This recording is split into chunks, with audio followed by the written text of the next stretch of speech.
खान के ऊपर ये 3 ताकतवर लोग, अगर वो मुझे कत्ल करने की कोशिश करते हैं और मैं उनके ऊपर एफआईआर नहीं कटवा सकता, जो मेरा हक है, मेरा हक है कि मैं एफआईआर कटवाता। मुझे पता है वो कौन लोग हैं, मुझे पता है एक वो इंटेलिजेंस ऑफिसर की उसकी वजह से कोई हमारी ना पुलिस की जुर्रत थी, किसी की जुर्रत नहीं थी कि हमारी हुकूमत होते हुए पंजाब में कि एफआईआर काटे।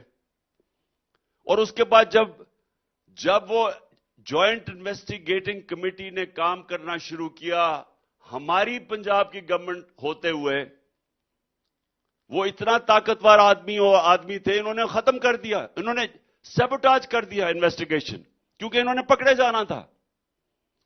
तो जब एक एक्स प्राइम मिनिस्टर, सबसे बड़ी पार्टी का सरबराह, अगर उसको इंसाफ नहीं मिलता तो कहां बेचारे किसान, कहां बेचारे मजदूर, इन लोगों को क्या इंसाफ मिल रहा है वहां? तो फिर ये गुलाम बन जाते हैं।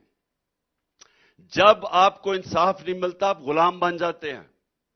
और फर्क हमारे में और बरतानिया में क्या है? उस माशरे में जिधर इंसाफ है वहां फर्क क्या है?